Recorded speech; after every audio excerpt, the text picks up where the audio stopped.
So please tell me your name and spell it for me. My name is Connie Scharlau. Connie, as you would expect, and Scharlau is S-C-H-A-R-L-A-U. Great, thank you. And please tell us your story. Well, at first I didn't think I had a story, but I have a great story.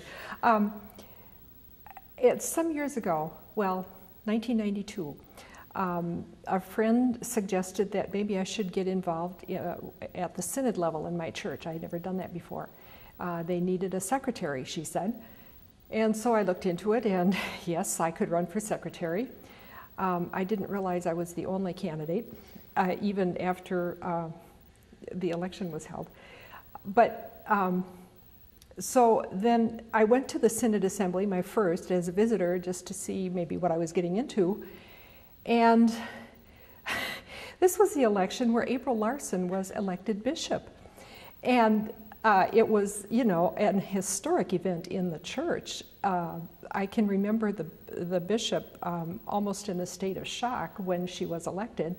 And in the whole process thinking, oh, surely now in this next section she'll be dropping out. And she just kept getting better and better.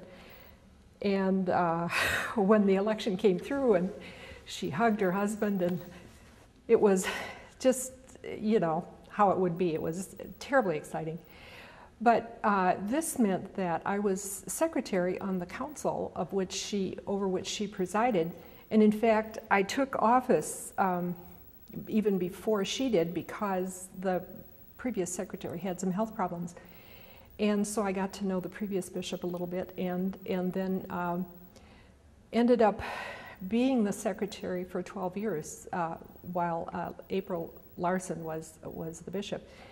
And watching her grow into that position, she was only weeks before the first woman bishop had been elected in Germany. So she was the second woman bishop in the world and the first in the United States.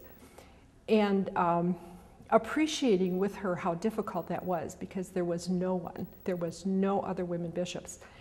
And she's needs people around her, and for a little while I was part of the support group because there wasn't anyone else around. And over the years just came to appreciate the gifts that she brought to the church, and her great support of the other women as they were elected. And it's been a great ride. After being secretary, then I finagled to be, I was chair of the Global Mission Committee for a while, so I managed to stay on the Synod Council for the entire time that she was. When we were elected, we each had a 4-year term, and then they extended bishops' terms for 6 years, and mine stayed at 4 years. So she was in office for 6 and 16 years, or whatever, and I was in office for 12. But we've remained fast friends, and I've enjoyed visiting with her here again. And just every time I see her, I remember and think how blessed I have been to have known her and to have been part of that little bit of history. So let's see. I think that's what, I mean, if you have any questions. I just have a question. Okay.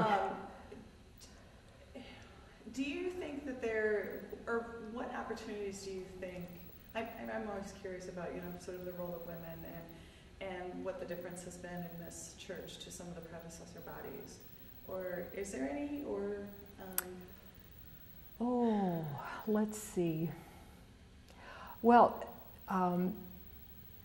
you know, being as old as I am, I obviously can remember the first time I saw a woman preach. I mean, it's like, where were you when Kennedy died? I remember where I was sitting in the church, and what a profound feeling that was for me to have a woman in the pulpit. And I don't think young people growing up, well, you probably do, but to appreciate the huge difference that it makes to have someone who looks like me in front of church. That's part of, I think, why I'm just adamantly in favor of inclusivity in language. When we name God with only male words, we are excluding women. And so many women don't understand that. But when you're in a worship where there is attention paid to inclusive language, it makes a huge difference. It makes a difference to me because I'm paying attention, but it makes a difference to other women as well because they're being lifted up even though they don't realize it. So having the privilege of getting to know Bishop Larson and being part of her history has made me more appreciative of feminism all the way through and through the church as well. And we have a long way to go with inclusive language. I rail against it pretty often. People get tired of hearing me, but it's terribly important, and we need to pay attention to that as well.